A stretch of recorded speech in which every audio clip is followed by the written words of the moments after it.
kolmas kutsuartisti oli Lordi, joka esitti kappaleet Hard Rock Hallelujah ja Bringing Back the Balls to Rock.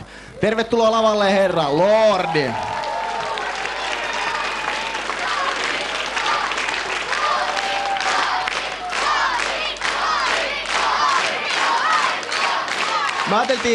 Me luultiin, että olet tulossa niissä vanhoissa haisevissa vaatteissa, niin mulla on sulle, mä haluaisin tän ojentaa koko työryhmän puolesta.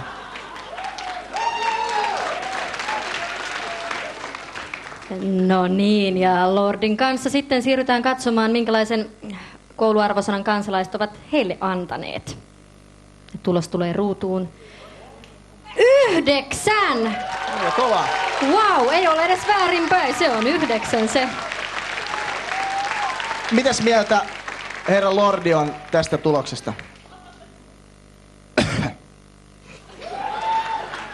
Ja herra Lordi tässä siis sanoi varsin selkeästi, että ovat tyytyväisiä, mutta totta kai niin kuin aina voisi suoriutua myös huomattavasti paljon paremmin ja uusia jekkuja on hihan varressa tulossa, että se nähdään sitten siellä finaalissa Turussa 10. päivä. Lähdetään tekemään sitä omaa suoritusta ja kehu sun mekkoa ja kaikkea.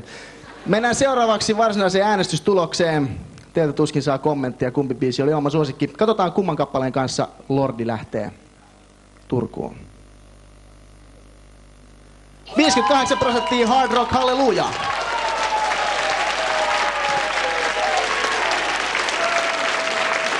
Näin, eli me näemme tämän kokoonpanon myös kyseisellä biisillä seuraavaksi Turussa Karibiassa 10. päivä.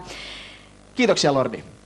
Kiitos. Mä vähän pelkäsin, että se kuristaisi, niin kuin viimeksi ne meinas kuristaa henget ulos meikäläisen kaulasta, mutta nyt rakkaat ihmiset kuunnellaan.